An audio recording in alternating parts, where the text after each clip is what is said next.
The guy doubts himself, doubts if it'll last that long for him, doubts if he can do that well, doubts if he can make that much, doubts if he can accomplish all that. A chronic, excellent self-doubter. You can imagine what damage that does to your future. So here's the key. Turn this coin over and become a believer. And there's many things to believe in. One of the majors is yourself. The understanding of self-worth is the beginning of progress. Now, if those three don't get you, this one will. Worry. That's a devastating disease. Worry. Worry causes health problems, social problems, personal problems, family problems. It's devastating. Worry long enough, it'll drop you to your knees. Could reduce you to begging. I know how bad this one is. I used to have it bad. I used to be known as a super worrier. Not a super warrior. No, super worrier. My family wished I'd have been a warrior. I got those years to make up for. But I'll tell you what. My advice to you is do what I finally did on worry. Give it up. Who needs it? I'm not saying it's easy. I'm saying it's worth it. It took me almost 1 year to kick the worry habit, and it was not an easy year. It was one of the toughest years I ever spent, but I finally got that monkey off my back. And I discovered you could live the most incredible life free of worry.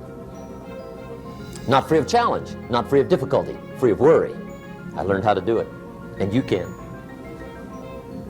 Here's the next attitude disease. Overcaution.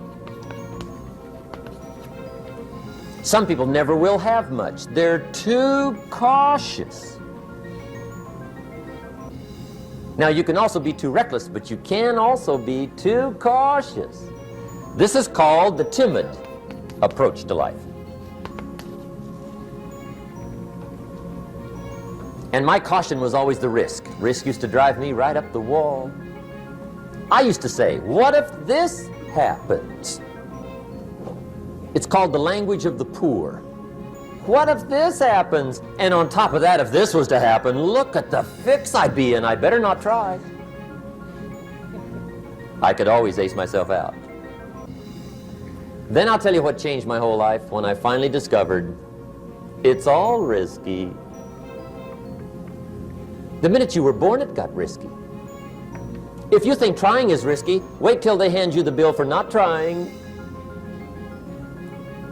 If you think investing is risky, wait till you get the tab for not investing. See, it's all risky. Getting married is risky. Having children is risky. Going into business is risky. Investing your money is risky. It's all risky. I'll tell you how risky life is. You're not going to get out alive. That's risky. The Englishman says, well, if that's the way it's going to work out, let's give it a go. Right, that's what it's for. Give it a go. Somebody says, yeah, but I'm looking for safety and security. Fine, then huddle in a corner. We'll cover you with a sheet, bring you 3 meals a day. And we'll protect you, feed you, look after you, care for you. We won't let anything happen to you. And you'll probably live to be 100. The guy said, well, yeah, I'd live to be 100. But what a way to live. Right. What a way to live, safe and secure. Don't ask for security. Ask for adventure. Better to live 30 years full of adventure than 100 years safe in the corner. And see, it's not important how long you live. What's important is how you live. Here's the next attitude disease. We're almost through with this motley list. In fact, we're almost through. Hang on. The next one is pessimism.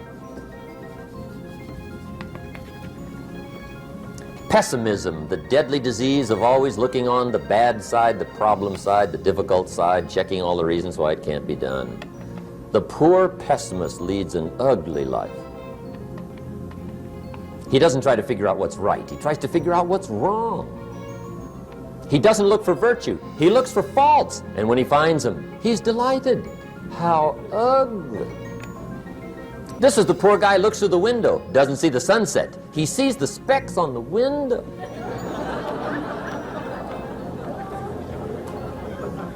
And this is the poor guy, right, who rushes up, takes such leave of his senses. This guy rushes up and he says, I've got 5 good reasons why it won't work.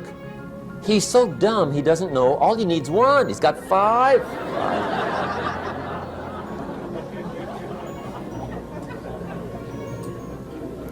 To the pessimist, the glass is always half empty. To the optimist, the glass is half full. Why would the same measure affect people 2 different ways? Answer, it all depends on how you look at it. Our lives are mostly affected by the way we think things are, not the way they are.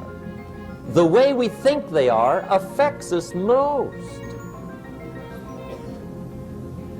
There's a subject we don't have time to get into tonight called better thinking habits. One of the major things Shove taught me when I met him, he said, poor thinking habits keeps most people poor. Not poor working habits. Most people work hard, but they don't think hard. And Shove taught me that the mind is like a factory, a mental factory. And whatever you think about all day long pours ingredients into this mental factory. And that's what builds the economic, social, financial fabric of your life. He quoted me a Bible phrase that says, as you think, so you become. How awesome. When he talked about poor thinking habits, he had me. I used to start the day reading the morning newspaper. I mean, you can believe that or not. I'd get a cup of coffee and read the paper. I'd load up on wars and riots and murders and stabbings and killings and bank robberies and muggings and car wrecks and tragedies. I'd even read the back pages. I seem to like that stuff for some weird reason. I'd load up on all that, and then I'd start the day. You can imagine the kind of days I used to have. You walk around on your financial knees. They call you economic peewee.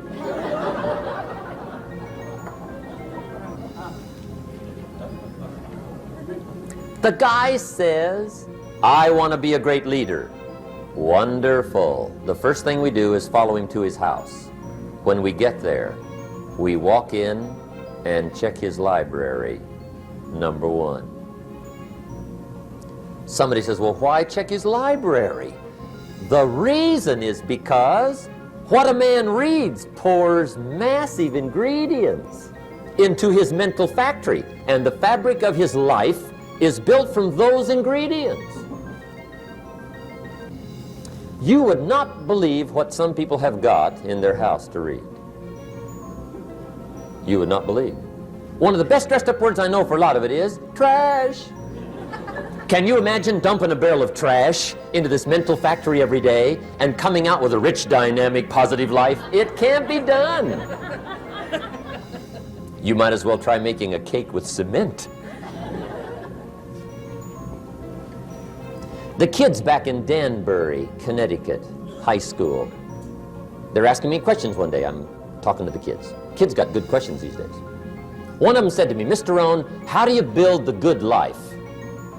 I said, it's simple. It's not easy, but it's simple. Here's how you build anything. Select the right ingredients, keep out the wrong ingredients, and it starts with thought. Everything starts with thought. So you must be wise and careful what you think about, because that starts everything. You got to be wise and careful. I asked the kids, what would happen if somebody dropped sugar in my coffee? They said, well, you'd be okay. I said, what if somebody dropped strychnine in my coffee? They said, well, you'd be dead. I said, correct. Lesson 1. Life is both sugar and strychnine. You gotta be careful.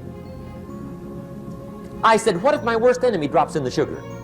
They said, will you be okay? I said, what if my best friend, even by accident, drops in the strychnine? They said, well, you'd be dead. I said, correct. Lesson 2. Watch your coffee.